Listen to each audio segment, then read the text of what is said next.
Quaid Azam, part 391. And here I reach the end of the last chapter in retrospect,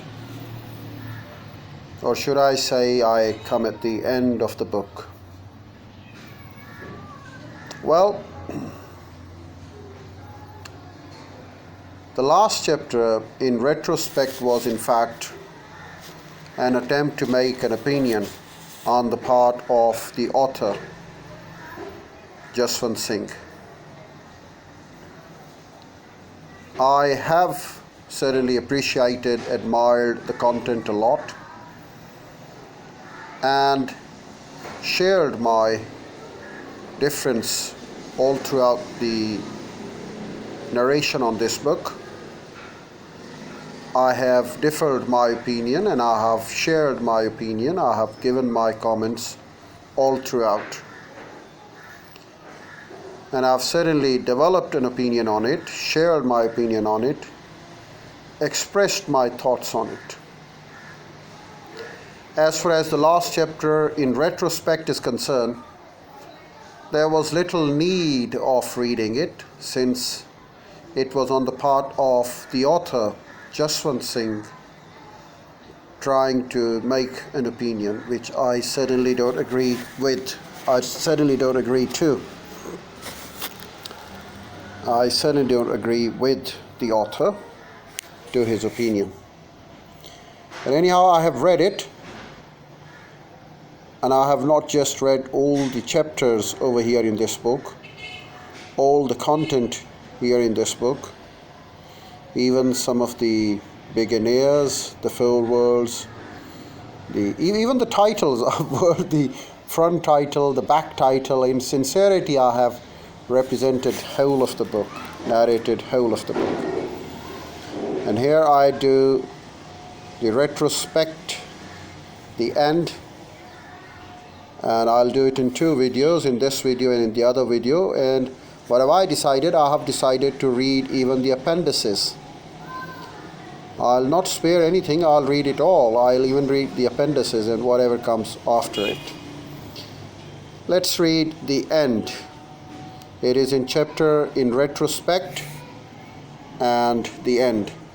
There are no more points left to score, all have already been scored. No great issues of partition left to resolve except one, an inability to understand what after all did this partition achieve. Other than constant pain and the suffering of crores of humans all around, which has now finally molded itself into a kind of a sealed and abrasive continuity. This has become ours, India's proverbial cross, also perhaps its greatness. And as we end writing about the epic journey of Muhammad Ali Jinnah from being the ambassador of Hindu-Muslim unity to the Quaid Azam of Pakistan, we need to share a reflection on a reality that all historical narration is after all an account of the politics of those times. In which sense this attempt at Jinnah's political biography is exactly that, no more, no less.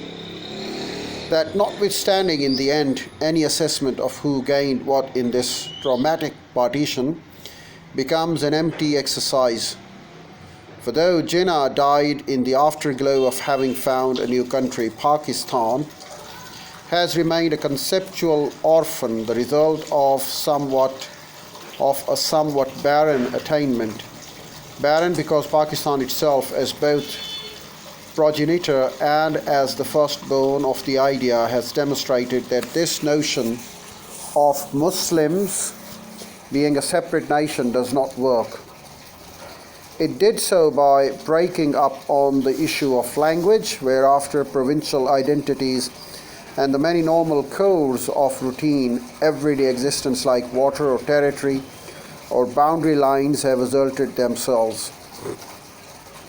The turbid sediment of our recent past, the agony of our blood-encrusted partition continues to sour the present Indo-Pak relations still.